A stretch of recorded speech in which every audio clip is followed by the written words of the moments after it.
What's good, everybody? Welcome to another edition to It's Bigger Than Hip Hop. It's your boy Jeff Hodges. You know, we had those high and infinite, healing our people, power type conversations. And tonight will be no different.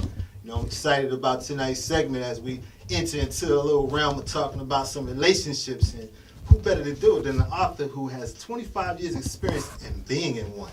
Tonight, my guest is a veteran actor, director, best known for playing in two of Tyler Perry's films, Daddy's Little Girls and Diary of a Mad Black Woman. He joins us tonight to discuss his recently released book, Why He Won't Marry You, and how to change the dynamics. Ladies and gentlemen, help me welcome to the show, Gary Anthony Sturgis. What it do? What it do? What's good, fam? What's good? Hey, brother, thank you for having me on. I appreciate the out. No doubt, no doubt. We definitely dig what you're doing. As always, we staying up abreast and seeing how you're coming off and doing your thing. So, you know, we wanted to sit down with you, having those 60 film credits and over 10 director credits and over 10 writing credits. You know, you've been a busy dude, so we want to see what you're talking about. Yeah, okay. Well, I got something hot for the ladies. You know, I've been working on this project for about 2 years now. It's a book called #WhyHeWon'tMarryYou, and how you can change that dynamic. I wanted to help women to better understand, you know, the dynamic of man and how man thinks versus how woman thinks. Because in relationships, you know, there's always that divide of seeing things from another person's point of view, and some people aren't very good at it. Right. And I hear a lot of, you know, women say, well, hey, you know, I've been in this relationship for 7 years, and I did everything for this guy, and he left me and married some other chick in like a year. What's up with that? Well, you think you did everything for that guy. Clearly, you didn't do everything for that guy that you was thinking. So a lot of the book is about perception versus reality. You know, there's a perception of what we're putting out in the world, and then there's what's being received by the other person. It's not always the same thing.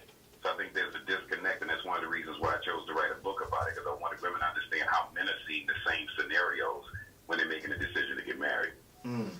Did you have a particular age range you was like targeting when you wrote this book? No, actually, when I wrote it, it didn't target any particular age range, race. Because I got that question before, too. It's like, well, is it geared towards black folks? It's geared towards men and women. Right. Because relationship dynamics are pretty much the same no matter what race you are, no matter what religion you are. You know, love is love, hate is hate, anger is anger. These things are pretty universal. So I wrote it more from a perspective of how men, you know, have to come to the decision of taking a knee and saying, I want to spend the rest of my life with you. And what women needed to understand when I wrote the book was you have a lot to do with that decision. You know, it's a lot of women waiting for that day to come or wondering why it's taking this guy so long. It's something going on that you need to do to make him see you as the person that he wants to spend the rest of his life with. Women know a lot quicker than guys do that they're sure of something. It takes guys a little bit longer to be sure. Mm-hmm. And, you know, women have to learn how to hang in there sometime and not let the biological clock of their lives put pressure on guys, because that kind of runs guys off. And those are the kind of things I talk about in the book. You know, things that you might be doing that's sort of making him gun shy and making him a little nervous about taking that knee because he's looking at the rest of his life. Right. You know, being in this situation. We natural hunters. You know, we like chucking spears at stuff.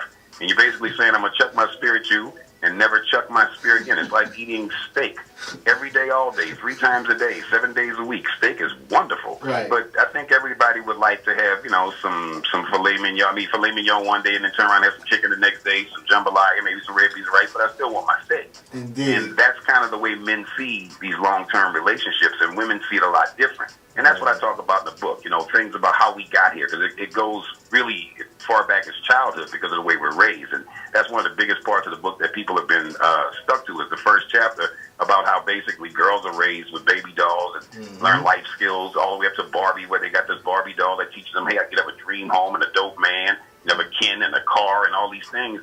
While boys don't get that same doctrine. You know, we're sitting there playing with G.I. Joes that, you know, even the female one looks just like the guy one as far as muscles go. You know, so there's no sexual relationship. Right. There's no life goals here. So we're learning 2 different things. So by the time we grow up, you know, women have one expectation and guys have another. So maybe we need to teach our kids to teach the boys the same expectations that the girls have, and things might work out a little bit better in the long run. Now, if you could describe Why He Won't Marry You in 3 words, how would you describe it?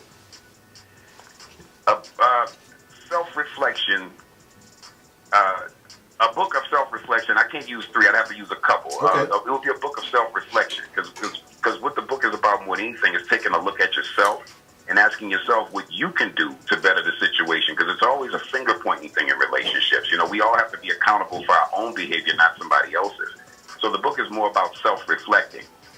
and holding yourself accountable for what you're responsible for. Like you can't say, oh, I date this one type of guy and he's really abusive, and I've dated 7 of these dudes and they've all done the same thing. Well, what did these guys have in common? You're the common denominator. Exactly. They didn't have a powwow or a meeting and say, hey, I'm going to abuse her this way, you're going to abuse her that way. It's you. Right. So sometimes we have to look inside ourselves. Like women say, I want a good man, but you keep attracting a bad man. Is it you or them? You can say no.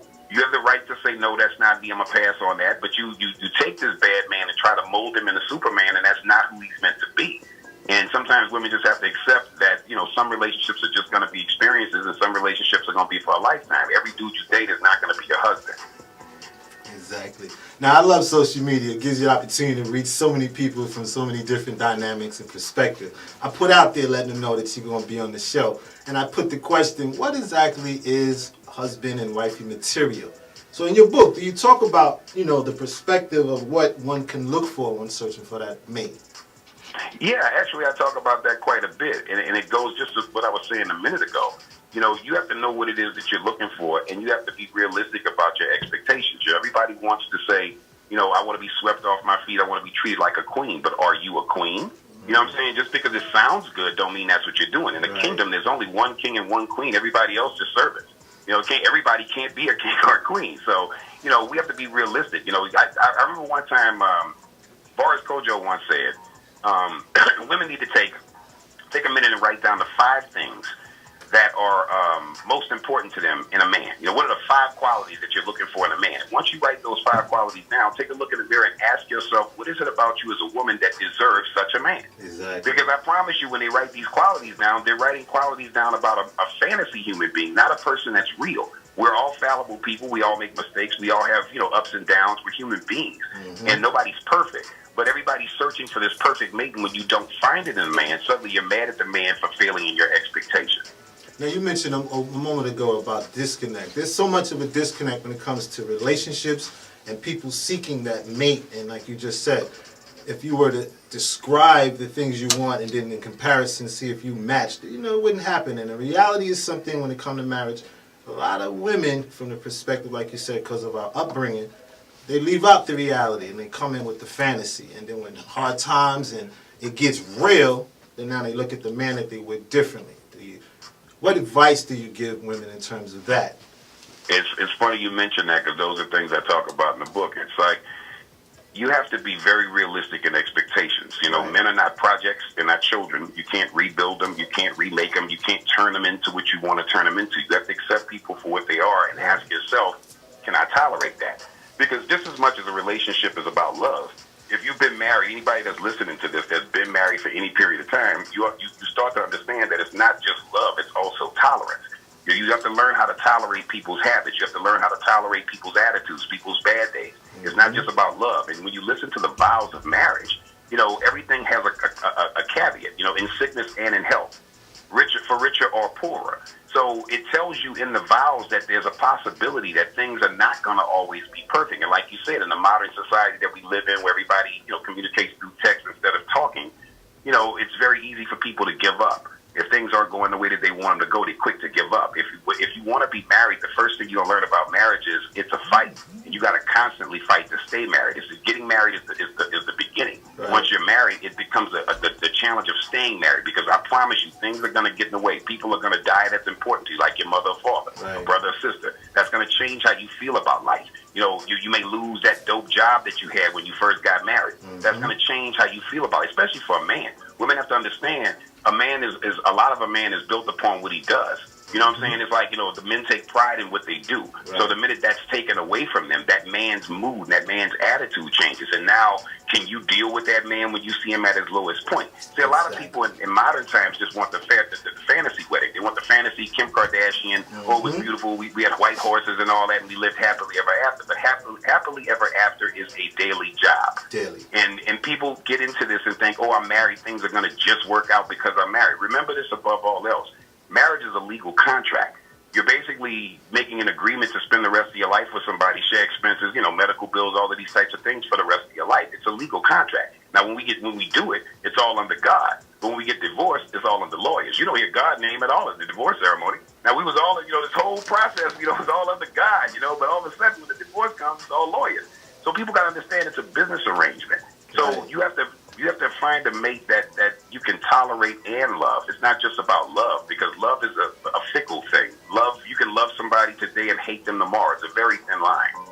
Yo, they ain't make that song, movie title, all that for Exactly. nothing. That is a real statement. Now, you having over 25 years of marriage. Congratulations with your wife. I was originally going to say, did you? But in actuality, I know. How did you guys deal with those so-called deal-breaker moments and, those times throughout the years? Well, we've had them. Just like if you've been Right. in a long-term relationship, you've definitely had them. Right. We've been married, actually, come September 9th, it will be 27 years. We've been together 33 years come the same date. Dated Okay. about 6 years before we got married. So I've been knowing this woman more than half of my life. In the book, I talk about, to be fair, ladies, I didn't want to write a book that was judgmental or finger-pointing. I can promise you it's not. That it's very encouraging because it tells you how you can change that dynamic. But even during my marriage, and, my marriage had to survive all that. Right. In modern terms, you hear these women on social media, the first thing they'll say is, oh, if he do this, I'm out. Oh, if he do that, I'm out. Well, there's probably a few things you could do that he'll be out on too. But when you married to somebody, you start to realize their fallibility, you realize their flaws, and you decide to either love them through them and get better with them, or you don't. Right. My relationship just happened to be strong enough that it was able to survive all that. And I was like, it wasn't like a situation where I was just sleeping around. I was in a full-fledged relationship, in love and shit. So it wasn't some, I'm not sitting up here like, oh yeah, I'm some good guy that's trying to say, this is the way you should live your life, like I'm walking around with a cross on me. It's not like that at all. I'm a human being, and I'm just telling you how mistakes can happen in relationships and how you can even survive those and get past those. Because the book even speaks on married people. Once you get the ring, how you keep the ring, because ultimately that's when the job starts. Everybody thinks, oh yeah, married, it's all great. Let me give y'all all some advice.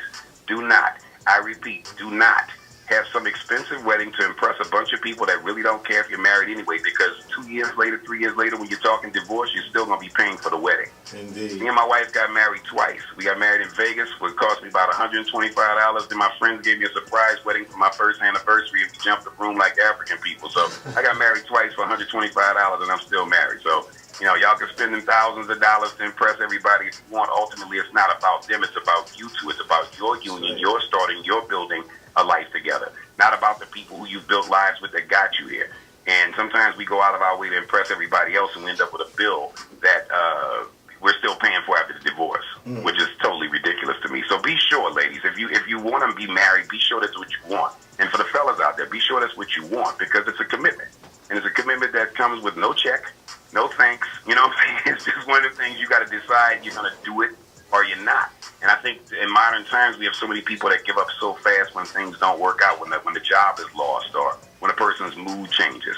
People give up, but that's not what a marriage is or what a relationship is. So get the fantasy marriage out your mind and start thinking of what it really is like to build with somebody with a different blood type. I saw this post, and it just made me think. We take for granted the fact that, in modern times we have such connectivity. But then thinking it back in terms of our grandparents, when granddaddy left that house to go to work, she didn't hear from granddaddy the entire day until he got back home. If one of the kids died or whatever, he had to find out when he got home. So I found that to be a real interesting perspective nowadays with all of this connectivity. And as you just described, if something goes wrong in a relationship, people are so quick to give up. But then with our parents, how they stood through the test of times, and love was real, love was love. So it's like, kudos to you for putting forth such a powerful book to inform the people, with a multiple answers from a man's perspective. Did you, my question would be, utilize your wife having somewhat of a perspective in helping you write this book? Actually, she wasn't involved at all. It strictly came from a man's point of view. I had a few people ask me in the past, well, was it a joint effort, or did she put in her input or her point of view? Not at all, because I wanted it to be a book that spoke to women from how men think. Right. And not how men think in a courting sense of 1955, but in a modern sense of 2018. Okay. In that same communication-based world that you're talking about. Chivalry is not necessarily dead. It just changed a bit. It used to be a time where you walk over and open the car door for a lady, but all cars got electronic locks now. People robbing folks, and we all hopping in at the same time, boo-boo. You know what I'm saying? Okay. So, times have changed in that regard, and some of chivalry has died, but so has a lot of, rights and things with women too. Women used to stay at home and just be housewives. Now women have to work. It's a double income income society that we live in. So a lot of the social morals of what male and female was stereotypically in a relationship has sort of changed because women are forced to work and carry their own. Mm-hmm. So there's a lot of independent women out there too. Now let me speak to the independent women. We love you. For all the men out there, I speak for all the men, we love independent women. We love women that's out there getting it for themselves. But do not get it twisted. We do not like your independent woman attitude. We don't like that because you think you get it for yourself, you don't need a man. At the end of the day, we need you just as much as you need us. Work is just a job. It's what we do. It's not who we are. Right. So interactivity with human beings into to the soul. It's something that we both need. So we need to remember, even in independence, we still need love. Even in independence, we still need respect. And there's a lot of brothers out here who respect the hell out of women out here that's getting it for themselves. I'm one of them. You know, I love a woman that's a go-getter. I think that's a great thing. Get it. Mm-hmm. Yeah, I think we're in a time where you can. So why don't you? You know, women are very smart. Go out and get it. I love to see all these women in politics and stuff now. That's great. Go out and get it. That's right. Tell them where they can get that book, Why He Won't Marry You. Okay, you can get it in 2 different places. You can get it on ebook and Kindle on Amazon.com. Make sure you put hashtag Why He Won't Marry You because there's other books with similar titles. Mine has a hashtag before it. You can also get an autographed copy on my website, which is www.whyhewontmarry.com. If you want an autographed copy. But ebook and Kindle, you can get it from Amazon. They even sell paperback there. And it's doing well. I mean, I got to go read the comments, ladies. If you guys don't believe me, go up to Amazon, read some of the comments. Women are loving the book. It's definitely not written from a judgmental standpoint or from a finger-pointing standpoint. It's just written from an open and loving standpoint of a man trying to get women to understand through their frustrations how some of the things that they're frustrated about might be some of their own doing. And some of the reasons why he might be running away might be some of their own doing. So I point out some interesting habits and things that women do that they think are cute that guys just can't stand but won't tell you.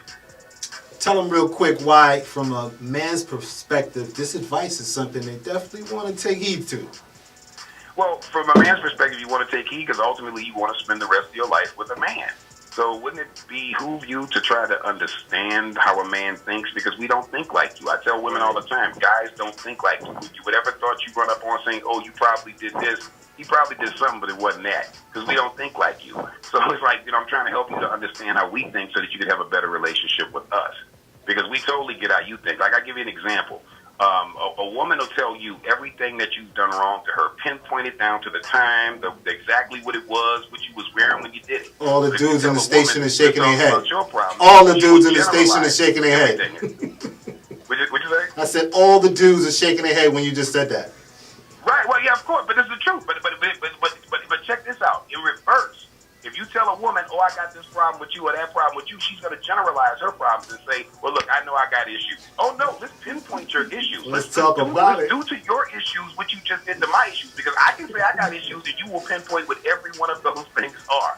So the book speaks to things like that where people want to talk about things like fair. Well, this ain't fair and that ain't fair. We don't live in a fair society. Fair is not a watchword that we should look for in a relationship. Everything's not going to be fair. You're a woman, I'm a man. Right. I came from dirt, you came from my rib. We didn't come from the same product, so there's never going to be fair. Right. You know what I'm saying? We can do the same behavior that's going to be labeled differently. I'll be called a dog for seeing a lot of women. You'll be called, quite a few other interesting names that you don't like if you see a lot of men. Same scenario. Women like sex just as much as men do, but they can't be as promiscuous because we don't want to marry those women. Right. So that's kind of the kind of things we talk about in the book. At the end of the day, I want to see women win. I want to see them happy, and I want to see brothers, be able to walk around with a little sense of pride, knowing that there's somebody out there speaking to the voice of the man and how we feel about these relationships. Because we love hard, we want to be in relationships as well. But just know, guys don't wake up out there sleep dreaming about their dream wedding. I don't know not one guy that I've ever met in my life that said, man, for my wedding, I'm going to wear such and such and such and such. And, I might have my dudes wearing such and such. Nobody does that. Ain't going what I'm saying? We figure out at some point that we're with the right woman and we choose to marry her. Mm-hmm. But you have to present yourself as the right woman, and that's what the book is about. Presentation is everything, no doubt. Give your best marriage advice in a sentence or two before we break up out of here. Okay, well, my best marriage advice would be to listen. Women like to be heard, but a lot of times women don't like to listen. The very demands that you have in a relationship and wanting to be heard, he has as well. And my second piece of advice is save your gossip for your girlfriends and only talk about things that matter to your man, because he really don't like hearing all that. When he come home from work, and kick off his shoes, he really don't want to hear about all the he say, she say stuff of the day. Guys don't really like that. That's what you got girlfriends for. Indeed. Gary, it's definitely been an honor and pleasure. Continued success to you, man. All the best. I appreciate you, brother. But and it's one of my best Facebook friends here, so I got to give props out to you. So it shows you how social media works. Social media is how we met. So I appreciate the opportunity, and thank God for social media, because without it, guys like us wouldn't get the chance to meet to do things like this. No doubt, no doubt. And also, congratulations on your 2 business ventures, Cray Babies, Creole and Southern Cuisine, and also the Bel Air Health and Rehabilitation. I heard you guys is hiring over there. Oh yeah. We got it going on with that speech therapy, massage therapy, physical therapy, and occupational therapy. And we're about to open Cray Babies, which is a New Orleans Creole-based restaurant in California, because out here I can't find food that I like, so I had to bring some food out here that I could eat. So we're doing red beans, jambalaya, po' boy sandwiches, all the stuff that you get down south. Y'all know about that in Atlanta. Y'all like this stuff. We don't have that out here. Everything's Mexican. So I'm about to flip Cali on his face with this Cray Babies, man. There it is. Hey, man, continued success and all the best to you. Thank you, brother. I appreciate the opportunity. Go get my book, y'all. # Whyhewontmarryyou, and how you can change that dynamic. You heard it first. It's bigger than hip hop. We're going to take a quick commercial break. That was our very special guest, author, actor, director, Mr. himself, Gary Anthony Sturgis. We'll be right back. It's bigger than hip hop. I'm your host, Jeff Hodges, and for our second half, we definitely got something for you guys. Always got somebody in the building. And tonight, we got supermodel, brand ambassador, agency executive, and community servant, model, let me take a breath, singer, rapper, and dancer, another breath, executive director, Miss Novembur Hill. How y'all doing? What's going on, Miss Lady? You know what? A lot. A lot. Yeah, a whole lot that I can't even remember a lot, but you know Feel what? like closer to you. But you know what? It's enough. I know. Yeah. I had the opportunity to meet you a while back, a couple of weeks back, at the Teen Spotlight Awards, and you were one of the honorees. I sure did. Yeah, you know what? I was surprised too. You was? Yeah, I was so surprised because I was in Indianapolis during this whole thing. So that was a very big moment for me too, because I've been through a lot since my brother died and whatnot. So I took like a year break, and then next year I'm back on here. I lost some friends too. Because I had model friends, yes, that turned out to be fake. Right. And then I made new ones that I actually trust and understand better. Indeed. Yeah, the tragedy that you mentioned in terms of your brother, that definitely had an effect on you, and you showing that even though you've had this happen to you and taken that loss, you persevered and done some amazing things in these last couple of years. And I mean, wow, it's like to see you doing your thing as a model. You're an amazing walker. Your walk is gangster. Thank you. You're like 15, like you've been here before, But how does it feel to be so young to be a part of the entertainment industry? Well, it's hard because more people take you as a joke because you're younger than them and whatnot. But I really don't pay attention to it at all because I'm doing my thing and you do yours. Don't interfere with the stuff I got going on, and then I won't interfere with your stuff I got going on. So it's very hard to get around because people be like, oh, really?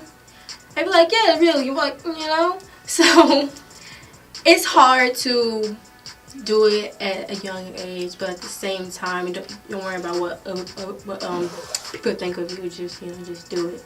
Gotta just keep pushing like Nike. So in the last 4 years, you've walked the New York Fashion Walkway 4 times. Yes. What was that like? I mean, it was awesome because, my first time, I was like, my first time, like, everybody came with me. My mom, my dad, my sister. Everybody came with me the first time. It was awesome. And then, like, my second time, I was surprised because I was like, oh, again? And then my third time, I was like, whoa. Like, the third time, I was going on a tour with some models. And, staying in nice hotel and everything. But the fourth time, I was like, whoa. Because, like, I'm sitting here, like, how many times, Like, I'm going back this year, too, because they want me to come back this year. I'm going to Paris because I'm going on tour, a 15-city tour that's coming up very soon. And a 7-city tour that's coming up very soon. So, get tickets when it come out. Indeed. Yeah. Congratulations on being voted Atlanta's hottest model rising star. Oh, and over there you're doing your thing also as the TLA Junior division. Yeah. Talk about that. What's that like? You're doing some big things over there. Well, at first I was like, oh my God, I want a shirt because the shirts would be so pretty and whatnot. But then I was talking about it too before she even like decided to do it. I was already talking about it as a joke. But then she went ahead and did it. And I was surprised about it at first. And then we started talking about it, you know, making arrangements for it. And, you know, it just came about. We used to look for more models. If you want to go to Instagram and type in Miss Novembur, that's Miss_Novembur, or go to Tina B, TINAB, if you want to know more about that. So, you know, like, and then my mom, she told me that we was going to do it because at first I didn't know anything about it. We was going to this rehearsal for a show that I got picked for. And then Tina told me there, but like my mom already knew about it. I was like, then, you know, because I could have been prepared. Right. But no, so, and then, you know, we had a casting for it. And we got some people to come, of course, because, you know, it's me. So, yeah, I was very excited about that. So having that position, that allows you to give other young models to do their thing as well and be in your shows. So let's talk about some of those shows and the experiences that that's been like with the young girls. Well, my first show, I was 7. My first show that I produced, it was called Atlantic They Slay the Runway. I did it with my, I can't say best friend anymore because we don't talk that much no more, but I'm going to say associate, maybe? That works. My associate. Heaven High Tower, we did a show together. And I met some new people, of course, because, you know, like I just started doing stuff like that. Like my first show, like I already knew models, but like I met more kids and around my age that I can hang out with. And it was awesome because, you know, I taught some of them how to walk, the ones that came. I was surprised that they showed up because I heard they was somewhere else. But then they surprised me. I was like, oh, thanks for coming, you know. And it turned out to be like a huge show because I didn't know that that much people would come. It was like the thing was just packed. I couldn't even walk, you know. It was just too much people. Like I couldn't even go outside because I was crowded around. At that time, my mom had security with me because I was getting crowded, and me and my associate, Heaven, was getting crowded while we was walking away. But me and the kids, you know, we hung out, of course. So yeah, then my second show, I believe, was The Wizard of Oz. The colors were, of course, the colors in the movie. And that's when I met some more kids around my age. I forgot what age I was when I did it. But I did it, you know. And you're doing it. Oh, and I got a free room at the hotel for 2 days, you know. I was like, you better go. How do you manage to balance school and your career? You know, at first it's hard because I do homeschooling, but I'm thinking of going to the real school this year. I'm in 7th. I'm not in 6th. I know. Surprised. Yeah, I'm going to 7th grade this year, and I'm thinking of going to real school this year because, you know, it's just, I want to be in a real school setting around other kids because I'm usually around model kids. Like, why not try to be around normal kids for once? But, you know, I'm still thinking about it. You know, so, yeah. And my sister, she's not here because, well, she's not here anyway. She models and stuff too. And she's homeschooled. But she wants to also go to real school this year. She's older than you? Yeah, a year. Okay. So what made you, you know, move into the track to want to be a model? Like, what gets you open into that? From what I heard, my mom said I always loved taking pictures. And this picture on Facebook, I was 4, and I was posing with the freaking purple skirt on. Like, I was so mismatched. I was like, I don't know what I was thinking when I was wearing that. And I turned 6, and then I told my mom that I wanted to go to New York. And she told me no, because, you know, it snows so much up there. Then, like, around my 7th birthday, I told her that I want to go to Atlanta. She said, you know, why not? Let's go. And so we moved to Atlanta, and then I decided to model. My first class was with Tina B. And, Tina B, a.k.a. Tina Bridges.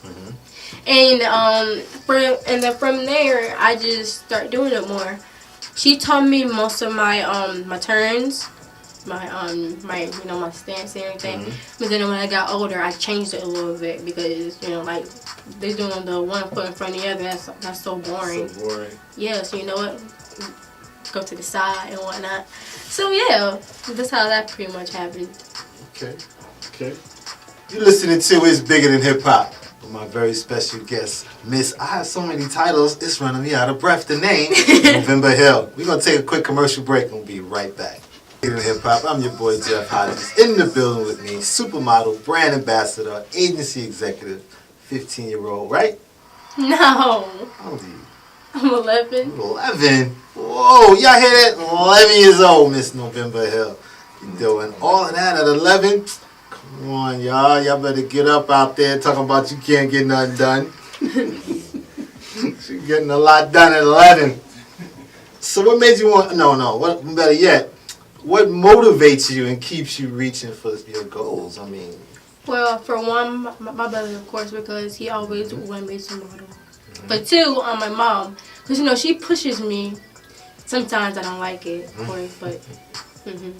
So she pushes me and whatnot. And then I have my Tina B, a.k.a. will be my godmom soon.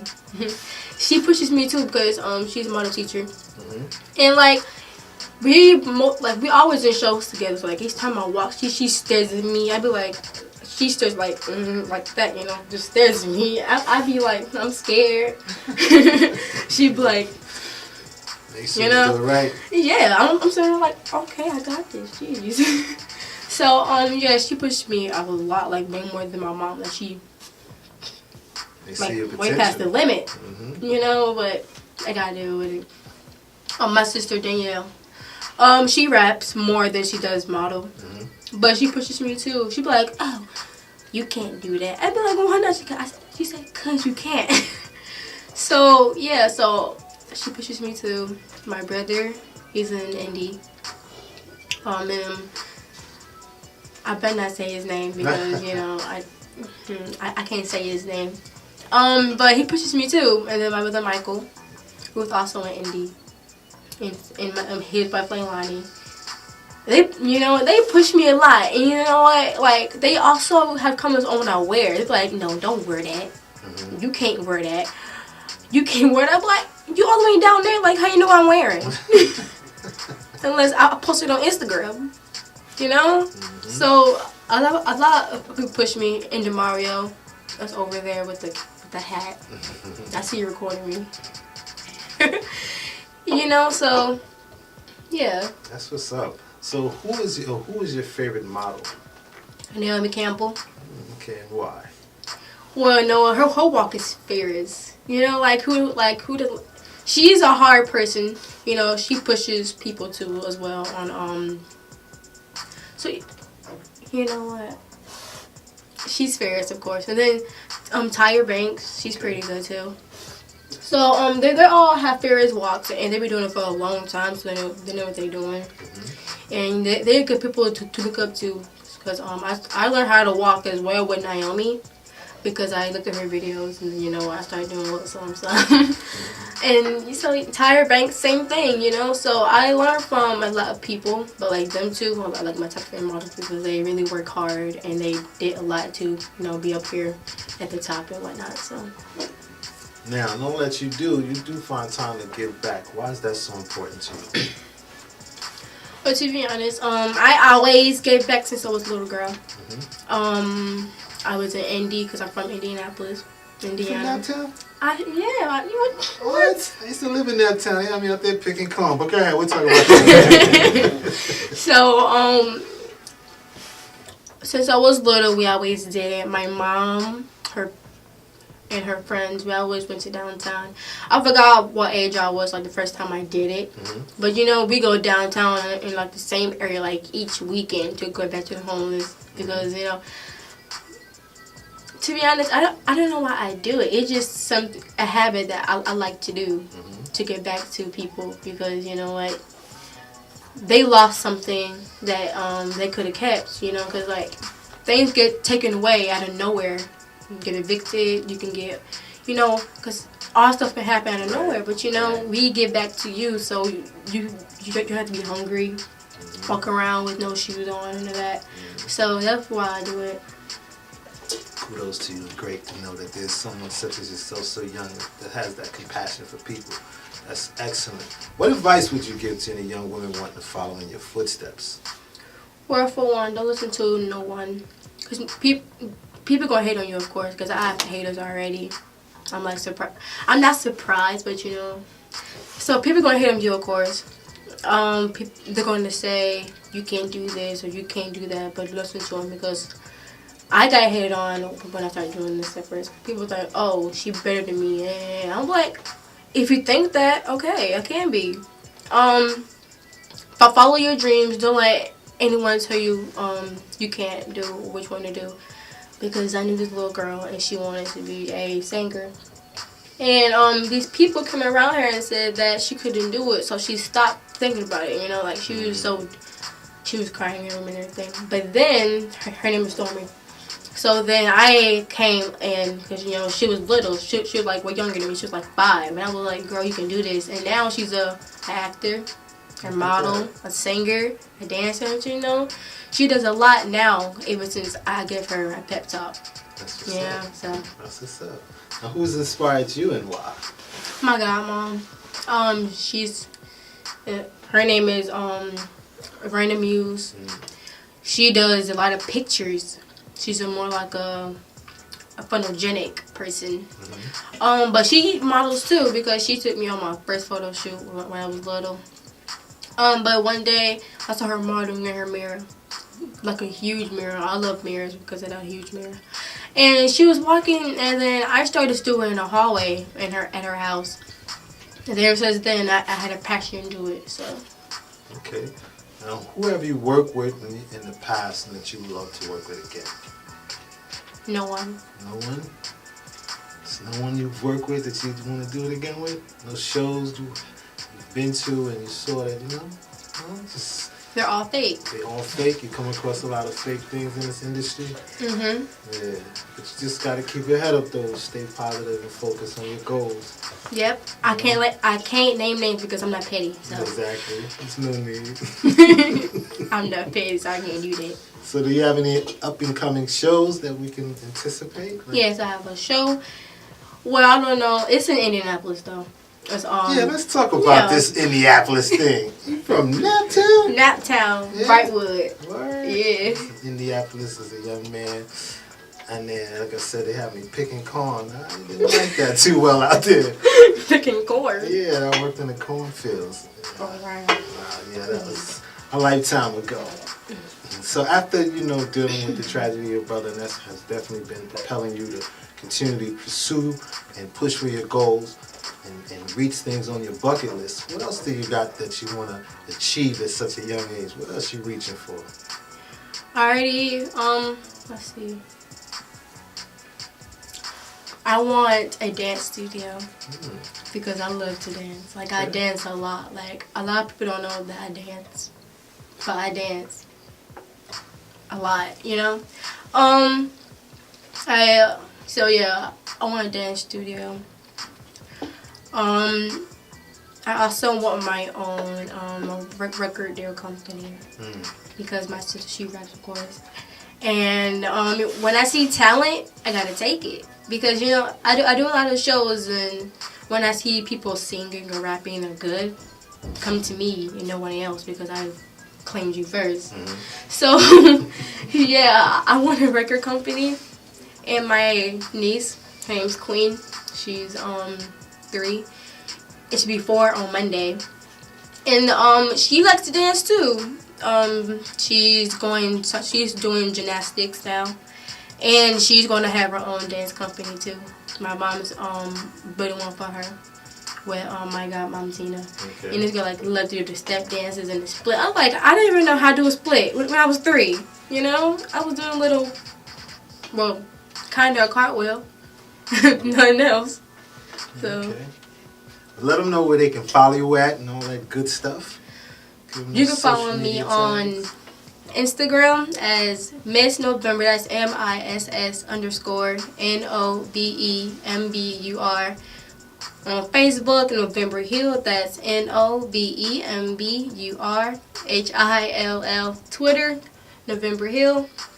You can follow me on YouTube as Novembur Hill or K Hill. It doesn't matter because K Hill's my mom. And yeah, so go ahead and follow me on those. And I just hit 600 yesterday, so I'm glad about that. Right. On Twitter and on Instagram. Yeah. So having so many hats that you wear at 11 years old, what is your absolute favorite thing to do? Besides modeling and stuff? I like to go for walks. We have this park, and there's a lake, so like it circles around like a trail, and I like walking down there. And shopping. The mall, shopping. Yes, get my nails done. My nails was done like yesterday, and then like I took them off because I was like they were cute at first, and then they started falling off of me. I'm like, how? Because like it hasn't been 4 weeks yet. The person who did my nails did a bad job. I cannot name where I got it from because I ain't finna throw shade or I ain't finna go to the court. Ain't gonna do none of that. But yeah, I'm gonna say a Walmart, but not where at Walmart. So yeah, so they were cute, of course, But then like my sister's nails came out better than mine. Like her coffin shape was way more prettier than mine. I was so upset about that. So shopping. I love hanging out with my friends, of course. I love to work out and eat a lot of food. Yes, I tried sushi too. I didn't like it though. You didn't like it? Like the one I had, it was so disgusting. I was like, You got a quiet taste. I don't for that. even know why people like sushi. It is disgusting. Talk about how does it feel to know that so many young girls are inspired by you and what you do. I'm happy about that. I have so many supporters. I was in Indy, and this little girl, she supported me a lot. She told me that she was my biggest fan. She's talking to me on Musically, Instagram. Like, I was being stalked by a little girl. So then I went down there. Then I got a hold of her parents, and then I went down there and I met her. I taught her how to walk. We hung out a little bit. So I appreciate my supporters. Like stalk me. Like I gotta do is stalk me. I'm coming for you. You heard it first. On November, we definitely want to thank you for stopping by and sharing with us in your world as a supermodel doing your thing. You want to see the award I got? Oh, check out that award, you see it. You see it. Show them over there. You see it. I know. I was like, oh, this is pretty. At first, it looked all black, but then I got it. I was like, wow. Well, you do to get plenty more. What you doing? How you doing? I am a nominee for the Rice Awards this year. Congratulations. Thank you. So we want to thank you again for stopping by. Continued success and all the best to you. Thank you. All right.